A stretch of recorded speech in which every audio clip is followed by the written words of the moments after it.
ایک سوال یہ دریافت فرمایا ہے کہ شوہر اور بیوی میں ناچاکی کے بعد شوہر نے آخری جملہ جب اپنی اہلیہ سے کہا کہ آپ اور زید میری زندگی سے چلے گئے، اب تیرے اور میرے بیچ میں کچھ نہیں ہے۔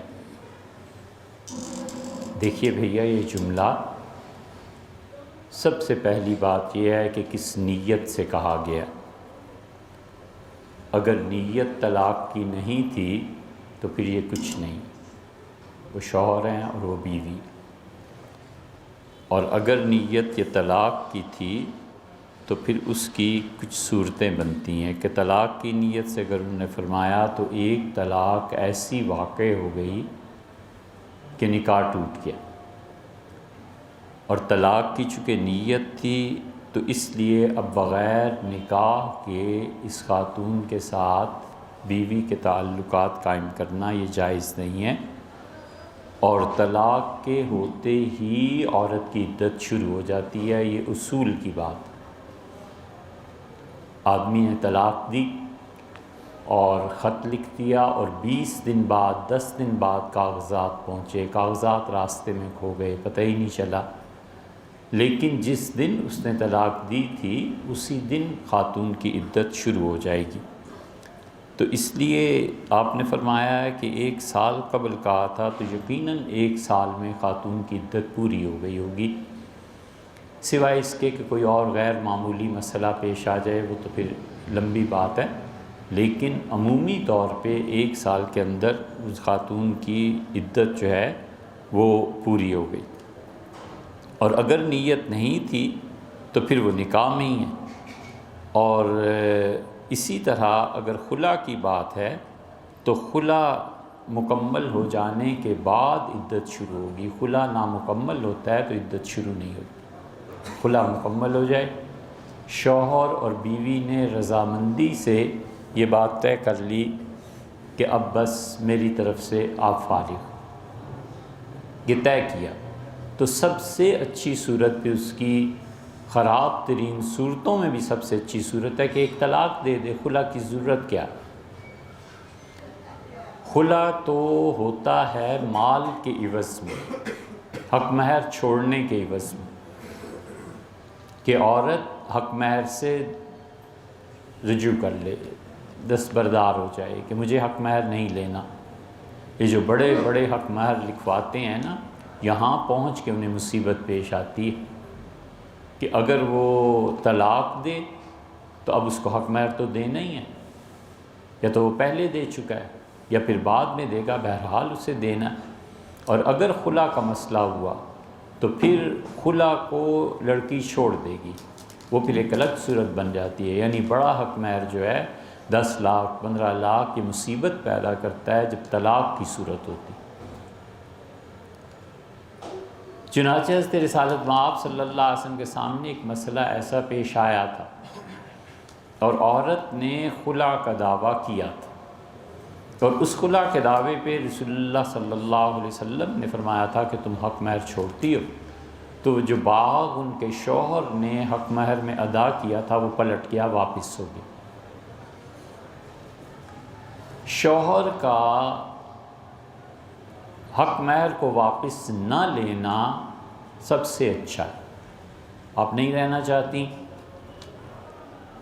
حق مہر کو چھوڑیں، وہ بھی آپ رکھیں، میں ایک طلاق دیتا ہوں، سب سے اچھا تو یہ۔ اچھا آپ نہیں رہنا چاہتی، میری طرف سے اجازت ہے، آپ خلا کیجیے۔ یہ جب اس نے کہا نا کہ میری طرف سے اجازت ہے تو بس خلا شروع، اور خلا ہو گیا بلکہ، اور اب سے اس لڑکی کی عدت شروع ہو جائے گی۔ عدالتیں 4 مہینے لگائیں کہ سال لگائیں، اس سے فرق نہیں پڑتا، عدت کی صورت میں عدت اس لڑکی کی ہو جائے گی۔ لیکن سب سے اچھی چیز یہ ہے کہ شوہر حق مہر کو اسی کے پاس رہنے دے۔ خلا کی تیسری صورت یہ بن جاتی ہے کہ وہ کہے اچھا آپ حق مہر مجھے معاف کرتی ہیں، وہ کہتی ہے 10 لاکھ حق مہر ہے، میں کہاں سے یہ نہ دے سکے گا، نہ میری جان چھڑے ہوئی ہے، میں چھوڑتی ہوں حق مہر کو۔ تو خلا جو ہوا کرتا ہے وہ مال کے عوض میں ہوتا ہے۔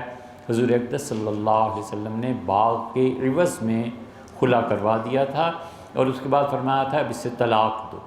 محض نفس خلا جو ہے وہ تنسیخ نکاح نہیں، شوہر کو طلاق دینی ہوتی، خلا باہمی رضامندی سے ہو تو پھر ہے، پھر وہ ہو جائے گا اور پھر عدت بھی شروع ہو جائے گی۔ اور ہمارے ہاں یہ جو خلا کی ڈگری جاری ہو جاتی ہے عدالت سے، تو شوہر کی رضامندی کے لیے جتنی شرائط ہیں کہ شوہر راضی ہوا، کس چیز پہ راضی ہوا، یہ بھی پوری نہیں پائی جاتی۔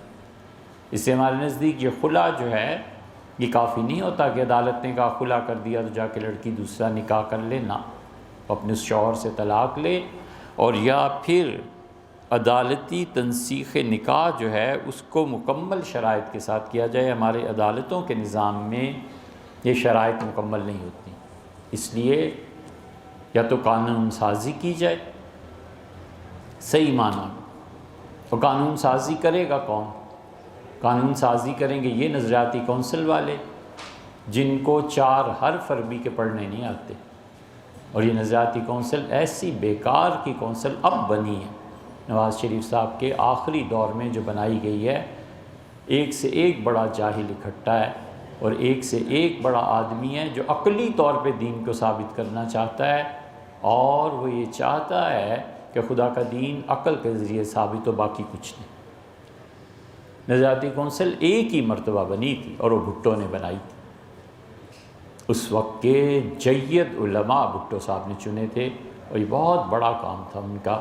مولانا مودودی اس میں شامل تھے، دارالعلوم کراچی کے حضرات شامل تھے، مفتی محمود صاحب تھے، مولانا غلام غوث ہزاروی تھے، مولانا شاہ احمد نورانی تھے، شیعہ علماء میں سے مفتی کفایت اللہ صاحب تھے، وغیرہ وغیرہ جتنے بھی لوگ تھے، مگر بھٹو صاحب نے ایسی شاندار بنائی تھی۔ مفتی سیاہ الدین کاکا خیل جماعت اسلامی والوں نے دیے تھے، وہ شیخ محمد زکریا صاحب رحمۃ اللہ علیہ کے شاگرد تھے، مظاہر علوم میں پڑھے ہوئے تھے، ان لوگوں کے علم کے کیا کہنے، وہ علم کے کٹلے تھے، علم کے پتلے تھے، وہ تھی نظریاتی کونسل۔ اب یہ نظریاتی کونسل بنی ہے جہاں لوگ پوچھتے پھرتے ہیں کہ احد پہلے ہوا تھا کہ بدر پہلے ہوئی تھی، تو یہ ہے، اس لیے یہ اجازت دیتے ہیں، شرعاً یہ درست نہیں ہے ان کی اجازت دی ہوئی۔ عورتوں کا خلا جو جاری ہوتا ہے ہماری عدالتوں سے وہ تنسیخ نکاح نہیں ہے، اس سے نکاح نہیں ٹوٹتا بھائی، شوہر طلاق دے یا پھر باہمی رضامندی سے جب خلا کریں گے تو یہ ہے آپ کا قضیہ کہ آپ اپنی نیت پہ غور فرما لیجیے۔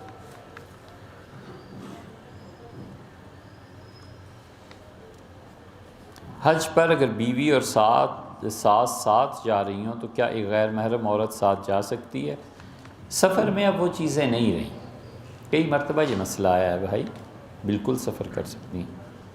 شداد اور اس کی جنت کا تذکرہ عبرت حاصل کرنے کے لیے اردو شاعری میں کئی جگہ پر ملتا ہے، برائے مہربانی شداد کے بارے میں بتائیے، وہ تھا کون، کس قوم سے آیا تھا اور اس کی جنت کی حقیقت کیا تھی؟ اچھا بھائی، انشاءاللہ اس پہ ذرا سی تفصیلی بات ہے، پھر عرض کریں گے، اپنے پاس رکھ لیں گے۔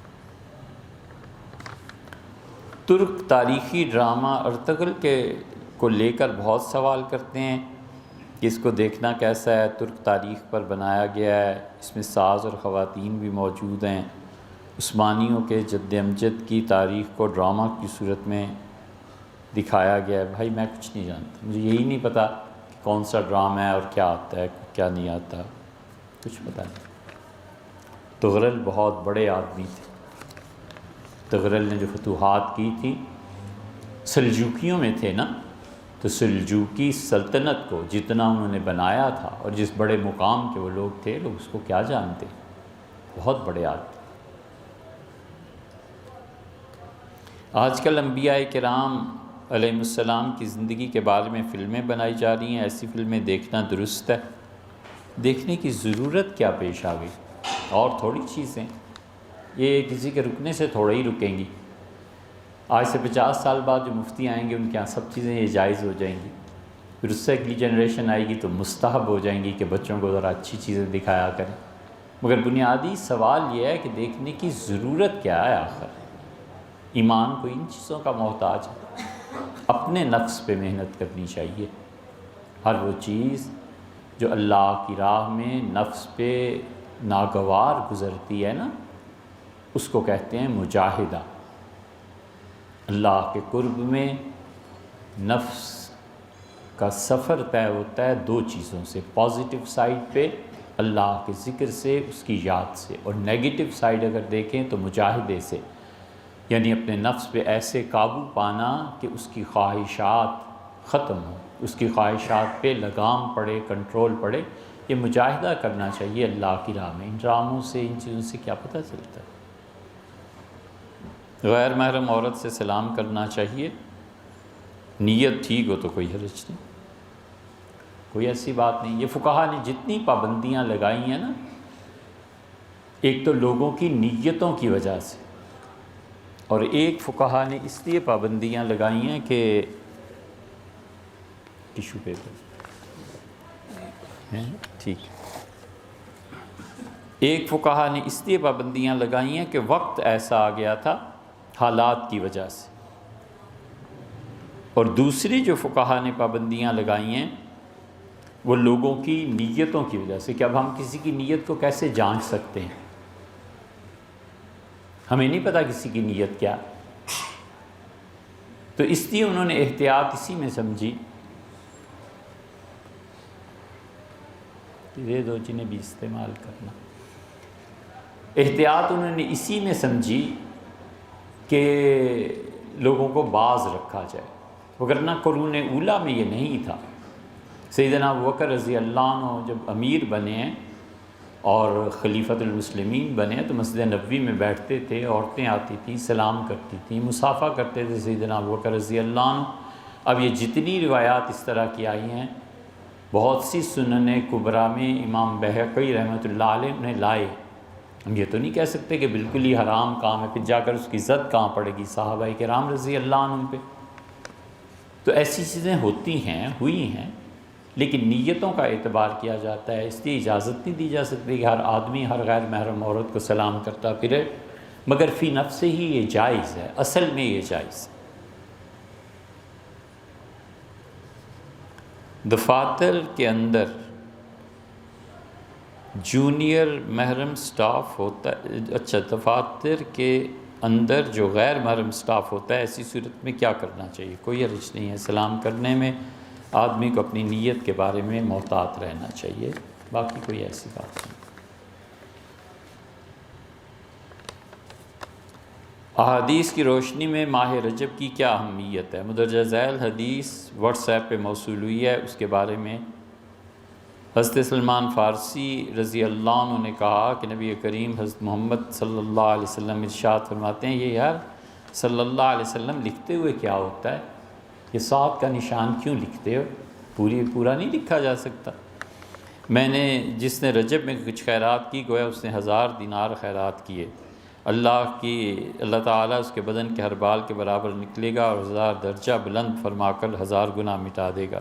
سب جھوٹ، سب جھوٹ۔ رجب کے بارے میں ایک روایت رسول اللہ صلی اللہ علیہ وسلم سے ثابت نہیں، سب جھوٹ۔ کہاں کہا؟ رجب کو فضیلت اللہ نے دی ہے قرآن کریم میں۔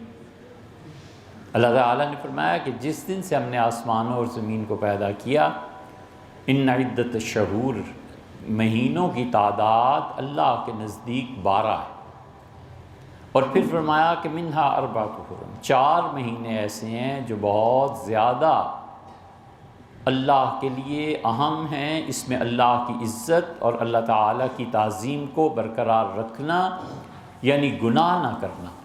یہ گناہ اور اللہ کی نافرمانی، اللہ کے احکامات کو توڑنا، اس کا مذاق اڑانا ہے نا۔ تو اس لیے فرمایا کہ 4 مہینے اللہ نے کہا ایسے ہیں جن میں کوئی گناہ نہیں کرنا، میری بے ادبی نہ کرنا۔ ان 4 مہینوں میں جو آدمی گناہ سے رکا رہتا ہے، اللہ کی طرف سے توفیق ملتی ہے کہ آئندہ 8 مہینوں میں بھی جو بھی آئیں، ان میں حد الوسع انسان کو کچھ نہ کچھ قوت اپنے نفس پہ حاصل ہو جاتی ہے۔ ان 4 مہینوں کا تذکرہ کرتے ہوئے آخری خطبے میں حضرت رسالت پناہ صلی اللہ علیہ وسلم نے فرمایا کہ 4 مہینے ہیں جو اللہ کے ادب اور احترام کے ساتھ خاص ہیں، اور ان میں ایک رجب ہے۔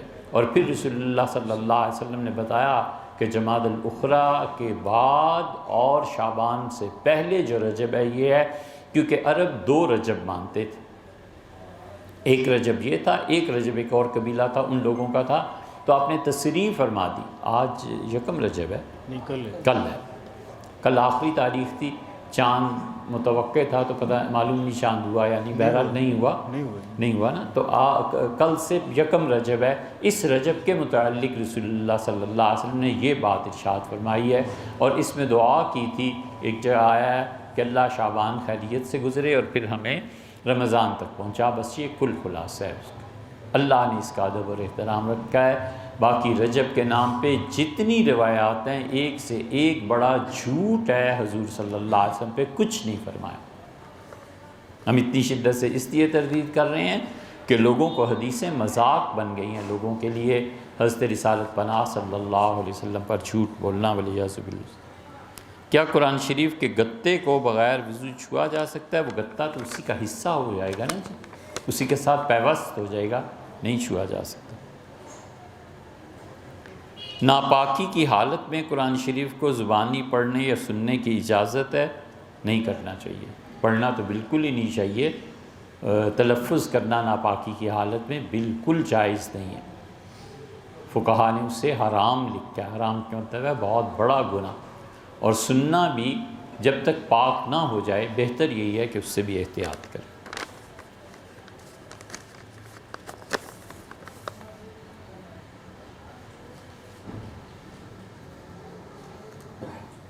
جی ہاں، قضا نماز تو کسی بھی نماز کے ساتھ پڑھی جا سکتی ہے، جیسے ظہر کی قضا کسی نے کرنی ہے تو ظہر کے بعد ظہر پڑھ لے، یہ قضا نماز پڑھی جا سکتی ہے۔ عصر کے بعد عصر پڑھ لے، لیکن عصر کے بعد چونکہ نفل پڑھ نہیں سکتا تو کوئی پوچھے گا کہ بھئی یہ کیا نماز پڑھی ہے، تو پھر کیا کہنا ہے کہ قضا کی تھی عصر۔ اس لیے فقہا کہتے ہیں کہ قضا نماز جب پڑھنی ہو تو تنہائی میں پڑھے، الا یہ کہ 10-15 آدمیوں کی نماز قضا ہو گئی تو پھر جماعت سے پڑھنا ان سب کا یہ مستحب ہے، بس رکی نہیں، حتیٰ کہ عشاء کا وقت داخل ہو گیا تو مغرب کی قضا جب پڑھیں گے تو بہتر یہ ہے کہ سب مل کے پڑھیں، کیونکہ حضرت رسالت پناہ صلی اللہ علیہ وسلم کی جو فجر قضا ہو گئی تھی تو آپ نے اس وادی سے نکل کے اگلی وادی میں قیام فرمایا اور پھر آپ نے فجر کی نماز جماعت سے پڑھائی تھی۔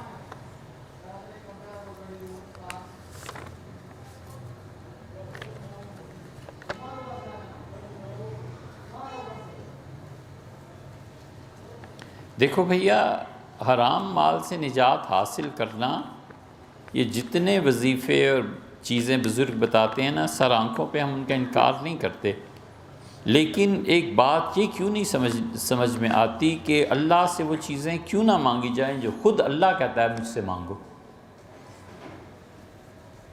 ایک تو ہے ہم اور آپ مانگیں نا، اس کے بعد وہ کہیں اللہ تعالیٰ قبول فرمائے نہ فرمائے وہ ان کی مرضی ہے، اور ایک یہ ہے کہ وہ خود کہتا ہے یہ چیز مجھ سے مانگو، تو جب وہ خود کہتے ہیں مانگو تو دینے کو گویا تیار۔ اس لیے دعا میں ہمیشہ ان چیزوں کا خیال کرنا چاہیے جو اللہ کہتا ہے مجھ سے خود مانگو تم۔ مثلا اللہ کی محبت کا خیال کرنا چاہیے، اللہ تعالیٰ کہتا ہے کہ اس کی محبت اس سے مانگی جائے۔ اللہ کی طرف سے برکتیں جو آتی ہیں وہ پروردگار عالم خود چاہتا ہے کہ اس سے برکتوں کو مانگا جائے۔ اسی طرح حلال کا رزق اس کے ہاں مطلوب درجے کی چیزوں میں سے، ربنا آتینا فی الدنیا حسنہ، تو سب سے بڑا وظیفہ یہ دعا ہے، سب سے بڑی چیز یہ دعا ہے، اللہ سے مانگنا۔ اسی لیے ہم نے ابھی بھی عرض کیا تھا نا کہ انسان کی کل عبدیت کا سب سے بڑا مظہر یہ نماز ہے اور یہ دعا ہے۔ نماز میں حجابات اٹھتے ہیں اور دعا میں انسان سفر کرتا ہے اللہ کی طرف عالم قرب میں، تو اللہ سے دعا مانگے، سب سے اچھی چیز یہی ہے۔ آپ جائیں گے کوئی بزرگ بتائے گا یہ پڑھو یہ پڑھو یہ پڑھو، بالکل ٹھیک ہے پڑھیے آپ کی مرضی، لیکن اصل چیز جو اللہ نے قبول کرنی ہوتی ہے بندوں سے وہ دعا ہے۔ یہ کوئی اجرت اور مزدور اور مالک کا قصہ تھوڑی ہے کہ اتنی مرتبہ پڑھوں گا تو یہ ہو جائے گا، اتنی مرتبہ پڑھوں گا تو یہ ہو جائے گا۔ وہ قبولیت ہے باری تعالیٰ کی، جس چیز کو وہ پسند فرما لیں بس ٹھیک ہے۔ اسی لیے ایاک نعبد و ایاک نستعین جو ہے، رسول اللہ صلی اللہ علیہ وسلم صرف ایک حرف کا اضافہ فرماتے تھے یا مالک یوم الدین ایاک نعبد و ایاک نستعین۔ عبدیت کا جوہر کھلتا ہے اسی دعا میں، اور بندے اور اللہ کے درمیان حقیقی طور پر پردہ جو چیزیں اٹھاتی ہیں وہ نماز ہے، اور عالم شہود میں جو لے جاتی ہیں وہ یہ دعا ہے۔ اصل اللہ سے مانگنی کی یہ چیزیں، دنیا کی جتنی چیزیں ہیں مانگے اور بھروسہ کرے، اور آخرت اور جو اللہ نے خود کہا ہے مجھ سے مانگ، ان چیزوں کو مانگے اور اصرار کرے کہ یہ دے دیں۔ اللہ تعالیٰ سے مانگنا کہ مجھے پاک رکھیں، یہ خود اس کو پسند ہے۔ یحب التوابین، محبت کرتے ہیں جو لوگ بہت توبہ کرتے ہیں، اور محبت کرتے ہیں ان لوگوں سے جو بہت پاک رہتے ہیں۔ تو پاکی کی دعا مانگنا اور پھر اس پہ اصرار کرنا کہ مجھے ضرور پاک آپ کر دیں، ضرور میری توبہ کو قبول فرما لیں۔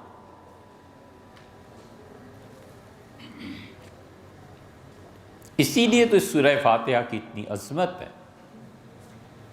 سیدنا علی رضی اللہ عنہ کہتے تھے میں اگر اس کی تفسیر لکھوں تو اونٹوں کی ایک بہت بڑی جماعت، ان کا گروہ میرے لکھے ہوئے کاغذوں کو اٹھا نہ سکے۔ اس روایت پہ جتنی بھی بحث کریں لوگ، لیکن بات حقیقت میں یہی ہے کہ ایاک نستعین، اللہ کی شان بیان کرنا یا ایاک نعبد ہے یہ، اور اللہ سے محتاجگی کا اور بندگی کا اظہار یہ ہے ایاک نستعین۔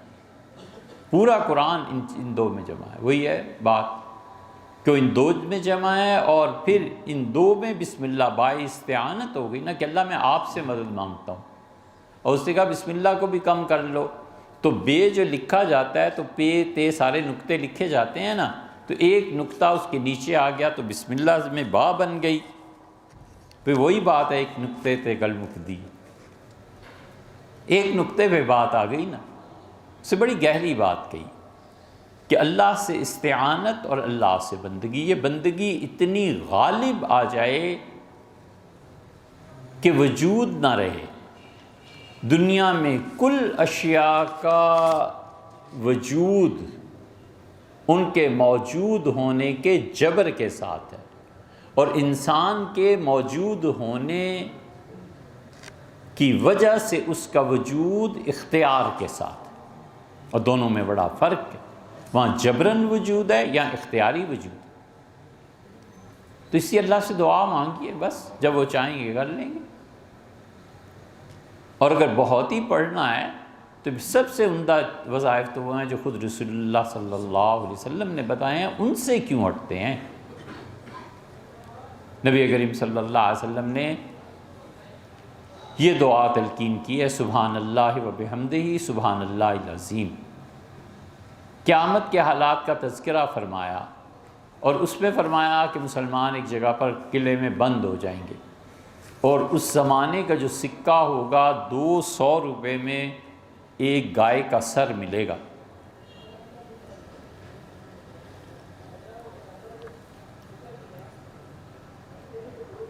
اتنی گرانی ہو جائے گی۔ تو لوگوں نے پوچھا اللہ کے رسول لوگ کھائیں گے کیا؟ آپ نے فرمایا انہیں وہی رزق دیا جائے گا جو ملائکہ کا رزق ہے، جو فرشتے کھاتے ہیں۔ عرض کیا گیا فرشتے کیا کھاتے ہیں؟ تو آپ نے فرمایا سبحان اللہ و بحمدہ سبحان اللہ العظیم۔ ان جملوں سے وہ زندہ رہیں گے، طاقت میں رہیں گے، جن جملوں سے طاقت میں فرشتے رہتے ہیں۔ یہ پڑھیے۔ چاشت کی نماز وہ رزق کے دروازے کھول دیتی، چاشت کی نماز پڑھی۔ کتاب و سنت سے ہٹ کے پھر جو بھی چیزیں ہیں یہ پوچھ لیں، اور بزرگوں سے آپ کو بزرگوں سے پوچھیں وہ آپ کو بتا دیں گے، مگر ہم کہتے ہیں جو کتاب و سنت میں آیا اس سے ہم ہٹیں کیوں؟ وجہ کوئی خاص بات کچھ بھی نہیں۔ جتنی چیزیں رسول اللہ صلی اللہ علیہ وسلم کو اللہ تعالیٰ نے بتائی ہیں وہ چیزیں اور کسی کے وہم و گمان میں بھی نہیں آ سکتی۔ حضور صلی اللہ علیہ وسلم نے جتنے دائرے طے کر دیے ہیں نا، بس یہ آخری چیزیں، ان کی دعاؤں سے بڑی کوئی دعا نہیں ہے، اور ان کے بتائے ہوئے چیزوں سے بڑی کوئی چیز۔ ایک سوال اور بس جی،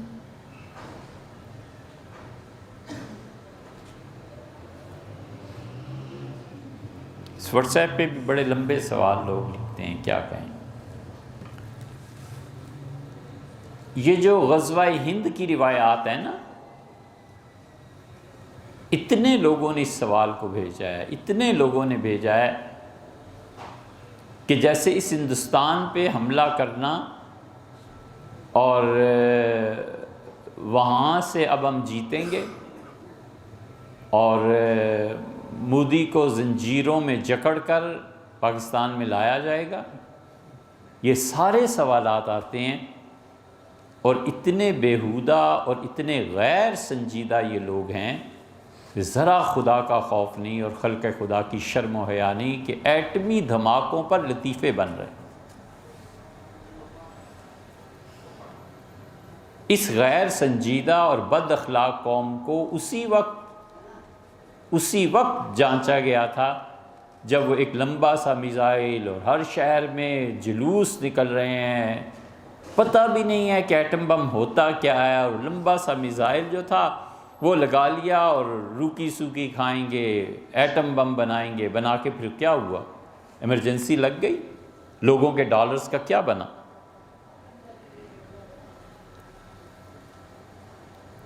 بن گیا، ایٹمی طاقت ہو گئے، اچھا بھائی، اس کو بچوں کا کھیل بنا لینا۔ جب امریکہ نے افغانستان پہ حملہ کیا تھا، اس زمانے کی جتنی اخبارات تھیں وہ سب نکالو اور پڑھو۔ اس ملک میں کوئی مذہبی قیادت میں ایسا شخص باقی بچا تھا جس نے یہ فضول بات نہ کی ہو کہ امریکہ پہ ایٹم بم گرا۔ اللہ تعالیٰ مغفرت فرمائے، ایک تو بہت بڑے لیڈر تھے بیچارے، آخر پہ ان کی پارٹی بھی کچھ نہ رہی۔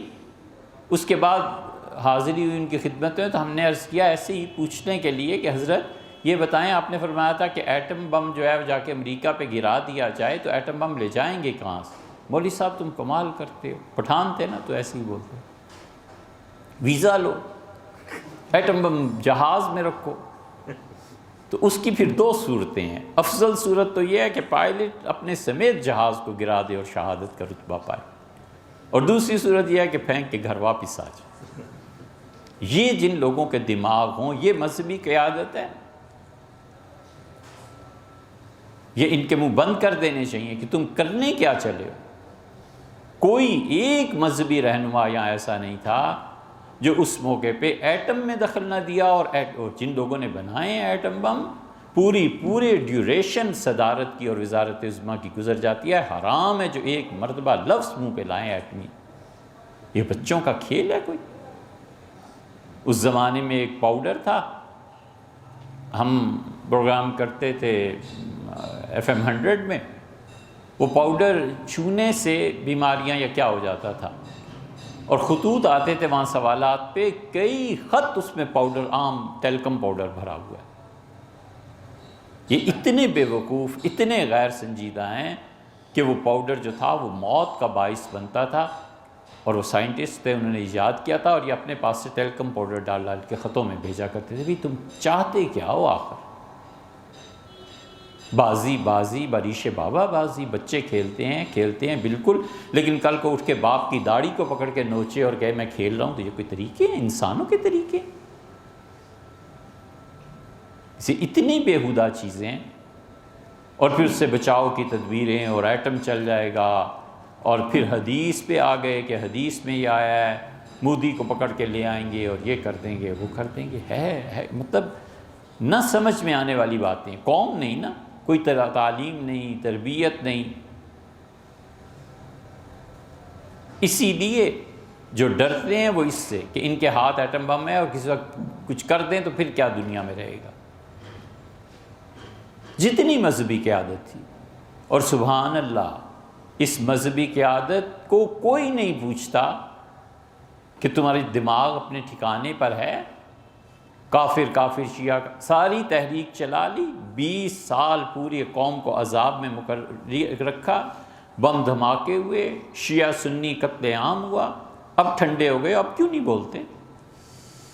ایک میٹنگ ہوئی، جی ایچ کیو نے بلائی تھی اور علماء بھی تھے اور سارے مشائخ بھی تھے، بس ایک میٹنگ ہوئی، اس کے بعد ٹھنڈے ہی ہو گئے، بولے ہی نہیں۔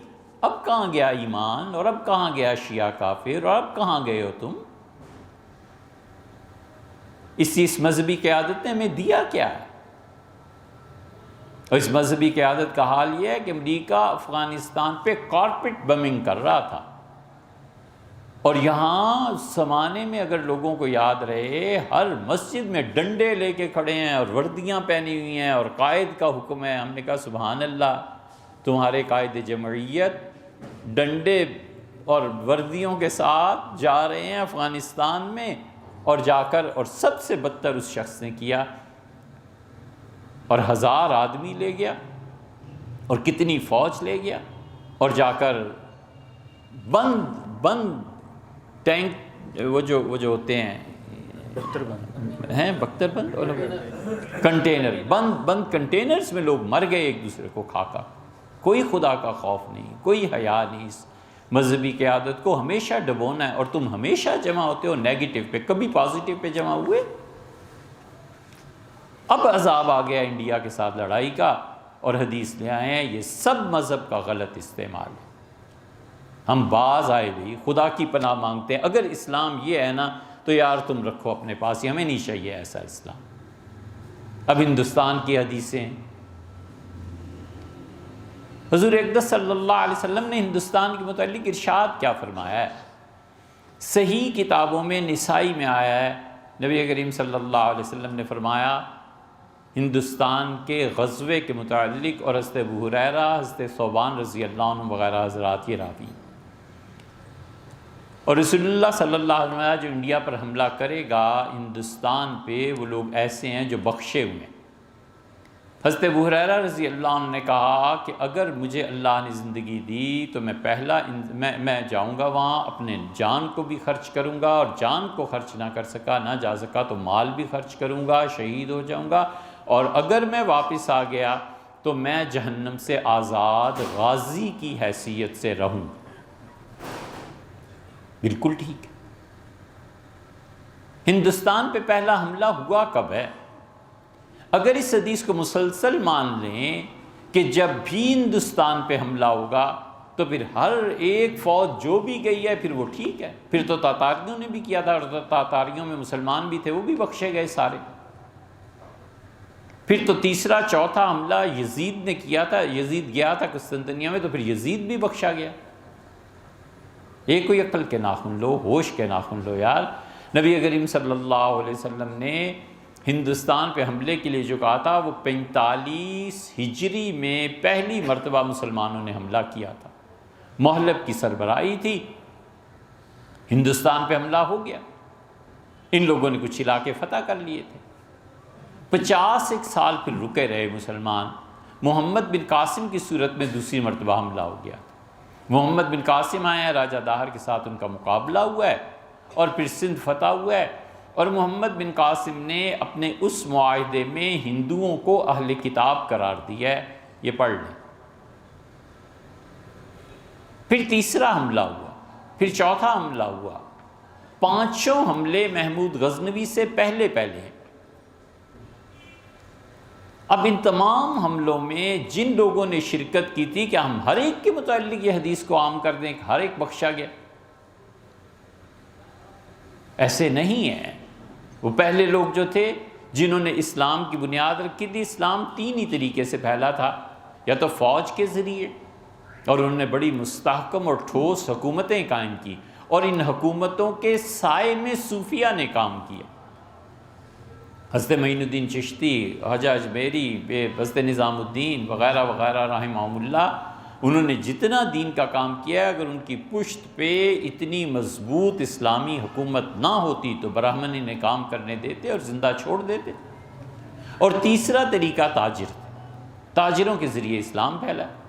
اس لیے ہم کہتے ہیں ہندوستان کے غزوے کی جتنی احادیث تھیں وہ پوری ہو گئیں، ختم ہو گئی بات۔ یہ دین کو اپنے غلط مقاصد کے لیے استعمال کرنا ہے، غیر مسلموں سے نفرت کو بڑھانا ہے۔ مودی کو پکڑ کے لے آئیں گے زنجیریں ڈال کے، سبحان اللہ، یہ بچوں کے کھیل ہیں یار۔ اور نبی کریم صلی اللہ علیہ وسلم پہ مسلسل جھوٹ باندھتے چلے جانا۔ جتنی روایات باقی اس طرح کی آئی ہیں سوائے 2-3 کو چھوڑ کے سب بوگس ہیں، سب بیکار۔ تباہی دنیا کی آئے گی خراسان کے ذریعے۔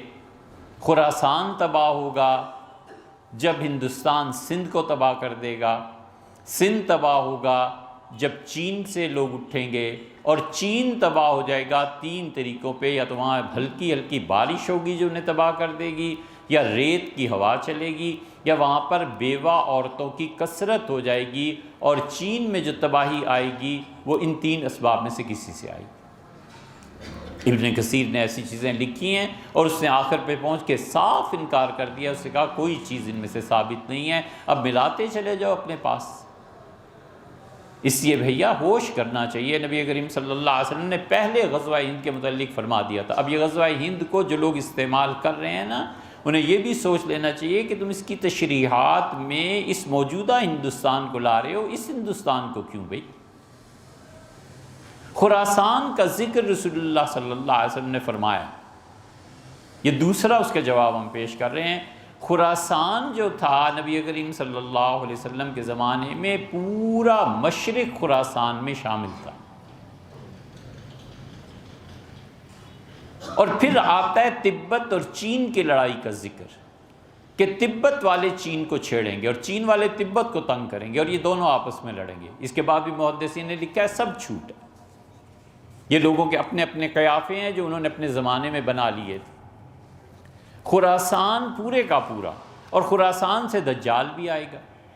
خراسان اب تو صوبہ ایران کا یہ مراد تھوڑا ہی ہے، خراسان پورا مشرق مطلع تھا، اور لوگ کہتے تھے سورج جہاں سے طلوع ہوتا ہے یہ خراسان ہے۔ خراسان میں موجودہ افغانستان بھی تھا۔ ان سارے مذہبی دیوانوں سے پوچھے کہ افغانستان بنا کب تھا، انہیں اتنا بھی نہیں پتا کہ یہ خراسان کا حصہ تھا۔ 1747 میں تقسیم ہوئی تھی، اور اس تقسیم کے نتیجے میں افغانستان وجود میں آیا تھا، وگرنہ کیا تھا؟ خراسان میں سارا ہندوستان یہ شامل تھا۔ خراسان کو ہندو کش سے شروع ہوتا تھا، اور کو ہندو کش سے لے کے ایران سمیت، افغانستان موجودہ سمیت، پاکستان، انڈیا، نیپال، بنگلہ دیش، روس کی ریاستیں، یہ سب خراسان تھا۔ اور حضور اقدس صلی اللہ علیہ وسلم نے فرمایا خراسان سے ایک تو یہ فرمایا دجال آئے گا، ایک یہ فرمایا تھا کہ حضرت مہدی کے لیے ایک جماعت نکلے گی اور ان کی حکومت کو اسٹیبلش کریں گے، یہ بعض روایات میں آیا ہے۔ اور ایک جگہ یہ بھی آیا ہے کہ رسول اللہ صلی اللہ علیہ وسلم فرمایا سیاہ جھنڈے اٹھیں گے، اور جب وہ اٹھیں گے سیاہ جھنڈے خراسان سے نکلیں گے تو پھر بیت المقدس فتح کیے بغیر وہ نہیں رہیں گے۔ اب خراسان تقسیم ہو گیا۔ اب اصرار کرنا کہ خراسان تقسیم ہوا ہے اور اس میں یہ جو پاکستان ہے، پھر اس میں بھی اصرار کرنا کسی کی جو فوج ہے یہ جا کر اسرائیل کو فتح کریں گے، اور یہ وہ لوگ ہیں جو بخشے ہوئے ہیں سارے۔ سبحان اللہ، یہ احادیث کو غلط کرنا ہے یا نہیں ہے، جھوٹ بولنا ہے یا نہیں ہے؟ بات اتنی سی ہے کہ کوئی ہندوستان پہ غزوے کا اب ذکر نہیں ہے، کوئی ہندوستان کی فتح کر لینے میں اب کوئی ثواب اور عذاب کی باتیں نہیں ہیں۔ سیدھی طرح اپنا کام کرو، انہیں بھی جینے دو اور خود بھی جیو۔ خام خواہ رسول اللہ صلی اللہ علیہ وسلم پہ تہمتیں لگانا، اور خام خواہ رسول اللہ صلی اللہ علیہ وسلم نے ہندوستان فرما دیا تھا اس کا سہارا لینا، یہ گناہ کی باتیں، کچھ نہیں ہے اس ہندوستان کا ذکر۔ خراسان تقسیم ہو گیا، کتنے ممالک بن گئے، مالاکنڈ کا ذکر آتا ہے۔ اور اس چیز کو سب سے پہلے اتنا پھیلاؤ جس نے دیا ڈاکٹر اسرار صاحب تھے۔ ڈاکٹر صاحب کی نیت، ڈاکٹر صاحب کی نیکی، ان کا خلافت کا قیام، اس کے لیے ان کی دعائیں، ان کا اصرار بڑی قابل قدر چیز ہے، بڑی قابل قدر چیز ہے۔ ڈاکٹر صاحب گھر تشریف لاتے تھے، مہربانی فرماتے تھے، ان کی یاد اب بھی آتی ہے۔ ان کی کاوشیں اور کوششیں اپنی جگہ پہ، لیکن علمی طور پر یہ خطا ہو سکتی تھی ان سے۔ وہ ظاہر ہے کہ کچھ جیسے علماء، ویسے انہوں نے اس چیز کو بہت پھیلایا، اور ان کے پھیلاؤ سے پھر لیا ہے ان طاقتوں نے جو ہندوستان میں در اندازی کرنا چاہتے ہیں۔ وہ کس کے ایجنٹ ہیں وہ جانے اور اللہ جانے، مجھے اس پہ بحث نہیں کرنی، لیکن انہوں نے رسول اللہ صلی اللہ علیہ وسلم کی اس حدیث کے کو پڑھا کے نوجوانوں کے دماغ خراب کیے، لڑکوں کو جا کے وہاں کٹوا دیا، سینکڑوں گھر برباد ہو گئے، سینکڑوں لاشیں آئیں، اور یہ ہندوستان میں تمہیں فتح مل جائے گی، یہ کچھ نہیں ملنے کا، رہنے دو انہیں امن سے۔ دنیا لڑائیوں کے قابل رہی ہے، اور ایٹم بم ضمانت ہیں سبحان اللہ بقا کی، تو روس نے اپنے آپ کو کیوں نہ بچا لیا؟ روس کو کیا ہو گیا تھا؟ ٹوٹ گیا کہ نہیں ٹوٹ گیا؟ اس لیے نبی کریم صلی اللہ علیہ وسلم نے خراسان کے متعلق یہ بھی آیا ہے، پھر خراسان سے فوجیں نکلیں گی۔ اب خراسان سے فوجیں کس ملک سے نکلیں گی، کہاں ہے خراسان، یہ سب چیزیں۔ اچھا پھر خراسان سے دجال نکلے گا، تو دجال نہیں نکل آئے کہ پھر پاکستان سے اگر دجال چلا گیا تو پھر کیا ہوگا؟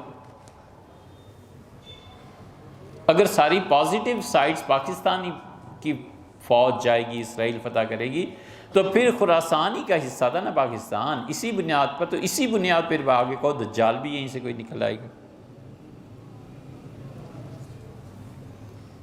کیا بے تکی بات ہے۔ اس لیے دجال کا نکلنا بھی ہے۔ پھر رسول اللہ صلی اللہ علیہ وسلم کا یہ فرمانا کہ دجال گدھے پہ ہو، نبی کریم صلی اللہ علیہ وسلم کا یہ فرمانا کہ تیر اندازی ہوگی، حضور اقدس صلی اللہ علیہ وسلم کا یہ فرمانا کہ اس طرح تیر چلیں گے، یہ ہوگا یہ ہوگا۔ یہ سب چیزیں جتنی بھی احادیث میں آئی ہیں، انتظار ہے وقت پورا ہونے کا۔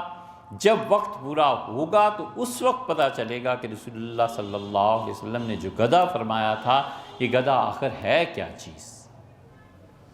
نبی کریم صلی اللہ علیہ وسلم نے اگر یہ کہا تھا کہ چین کو بارش تباہ کرے گی، اگر فرمایا تھا، فرض کر لو ایک لمحے کے لیے، تو کون سی بارش ہوگی، کیسے ہوگی، کچھ نہیں جانتے۔ حضور صلی اللہ علیہ وسلم نے بہت سی چیزیں قرب قیامت کے متعلق بتائی ہیں۔ دو باتیں اس میں خیال میں رکھنی چاہیے، ابھی وہ قرب قیامت کے آثار ہی نہیں ہیں یار۔ حضرت مہدی کے آنے کا زمانہ، سیدنا مسیح علیہ السلام کے آنے کا زمانہ، پتہ نہیں اللہ ہی جانے بھی کتنے مدتیں پڑی ہیں۔ ابھی تو جو پکی نشانیاں رسول اللہ صلی اللہ علیہ وسلم صحیح احادیث میں بتائی ہیں، ان میں سے مشکل سے ایک دو پوری ہوئی۔ عراق کے بارے میں آپ نے فرمایا تھا، جب عراق پہ حملہ ہوا ہم نے کہا لو بھئی یہ حدیث پوری ہو گئی۔ حضور صلی اللہ علیہ وسلم نے شام کے متعلق کہا تھا وہ اب پوری، پھر مصر کے متعلق فرمایا، پھر 4 ممالک عربوں کے، عراق، شام، مصر، بلاد عرب جو کہلاتے تھے، ان کے متعلق فرمایا یہاں سے سب مسلمانوں کی حکومتیں ختم ہو جائیں گی، اس کے بعد خیبر میں یہودیوں کی حکومت قائم ہو جائے گی، اور اس کے بعد جا کر کہیں خراسان سے لشکر نکلیں گے، اور یہ ہوگا اور ہوگا۔ اتنی جلدی کیا پڑی ہے، ابھی تو پتہ نہیں اللہ جانے کتنے سال باقی ہیں۔ اور اگر بہت بھی جلدی ہوئی تو اس صدی کے ختم ہونے کے بعد اگلی صدی میں جو لوگ آئیں گے وہ لوگ دیکھیں گے رسول اللہ صلی اللہ علیہ وسلم نے جو بڑی نشانیاں فرمائیں، ہمیں تو کوئی اس صدی میں کوئی ایسی چیز اب نظر نہیں آتی آگے بھی کہ ہم کہیں کہ رسول اللہ صلی اللہ علیہ وسلم یہ پیشن گوئی پوری ہوگی۔ ایک عراق بھی سنبھالا جا رہا، امریکہ نے حملہ کیا نا عراق پہ، اب وہ خود نکل رہے ہیں نہیں نکل رہے، سیاسی چیزیں آپ زیادہ بھائی مجھے نہیں معلوم، لیکن ہمیں اتنا پتہ ہے کہ پوری دنیا نے تنقید کا نشانہ بنایا۔ عراق میں مسلمان پوری طرح وہ ختم نہیں کر سکے۔ اب مصر کی حکومت تباہ ہو جائے گی۔ مصر کے متعلق رسول اللہ صلی اللہ علیہ وسلم نے صاف لفظوں میں کہا کہ پھر تمہارے یہاں دیکھو گے مصر کی باری آئے گی، پھر ایک کے بعد ایک، ایک کے بعد ایک، حتیٰ کہ تم مدینہ منورہ تک رک جاؤ گے، پھر جا کر یہ چیزیں پوری ہوں۔ اور پھر اس کے بعد، اس کے گزرنے کے بعد رسول اللہ صلی اللہ علیہ وسلم نے اب وہ ستون قبر میں آ گیا، ایک ستون کی طرف اشارہ فرمایا اور فرمایا میری مسجد کے اس ستون کے ساتھ کتے آ کے پیشاب کریں گے لوگوں، یہ حال ہو جائے گی۔ تو اتنی چیزیں بھی باقی ہیں، خام خواہ اور دوسری چیز، ایک چیز یہ یاد رکھنی چاہیے کہ بہت وقت ہے ابھی ان علامات کے پورا ہونے میں، اور دوسرے رسول اللہ صلی اللہ علیہ وسلم نے جو کچھ فرمایا ہے نا، جب اصل حقائق سامنے آئیں گے تو پتہ چلے گا کہ آپ نے کس چیز کو کس رنگ میں ارشاد فرمایا۔ اور تیسرے، اس قسم کی روایات کو لے کے لوگوں کے ذہن خراب کرنا اور انہیں امیدیں دلانا، کوئی حرج نہیں ہے، ہم نے کیا لینا کیا دینا۔ ترکی میں کانفرنس ہو رہی تھی، ہم بھی بدو تھے، چلے گئے۔ لیاقت بلوچ صاحب کی تقریر تھی، لیاقت بلوچ صاحب نے کہا حضور صلی اللہ علیہ وسلم نے ہندوستان کی فتح کی پیشن گوئی کی تھی، آج سے 6-7 برس قبل کا واقعہ ہے۔ ایک لمبے سفر سے واپس آ رہے تھے، ترکی میں رکے، انہوں نے کہا یہ تو پیشن گوئی بس اب پوری ہونا چاہتی ہے، سردیاں ہیں اس لیے پاکستان آرمی نے جنگ ابھی روکی ہوئی ہے، گرمیوں کا موسم آنے دیں، مارچ اپریل میں جنگ ہوگی، اور اس کے بعد جون کا جو جمعہ ہے نا، یہ لال مسجد دلی میں جا کر پڑھیں گے۔ یا اللہ، وہ حال گونج اٹھا نعروں سے، اور ترک کھڑے ہو گئے کہ پتہ نہیں جیسے ہو گیا ہے فتح۔ اتنی گونج تھی، ہم حیرت سے دیکھتے رہے کہ یا اللہ، ان میں کسی کی عقل کام نہیں کرتی، ٹھکانے نہیں ہیں کہ جون میں تم جا کے دلی میں جمعہ پڑھو گے، سبحان اللہ، جیسے وہاں کوئی ہے ہی نہیں، کوئی حال ہے۔ یہ سب احمقانہ سوچیں، اور یہ سب دنیا کو برباد کرنے کی سوچیں، اور یہ سب سوچیں اسلام کی تبلیغ میں رکاوٹ کی سوچیں، تاکہ کسی طرح اسلام کی اور نادان دوست ہیں۔ اس لیے ہندوستان پہ حملہ کرنے میں اگر اب ہوتا بھی ہے یا نہیں ہوتا، وہ جو حدیث شریف میں آیا تھا وہ حدیث سن 45 میں پوری ہو گئی تھی، 45 ہجری۔ جمہوری تو خطرے میں ڈال رہے ہیں آپ۔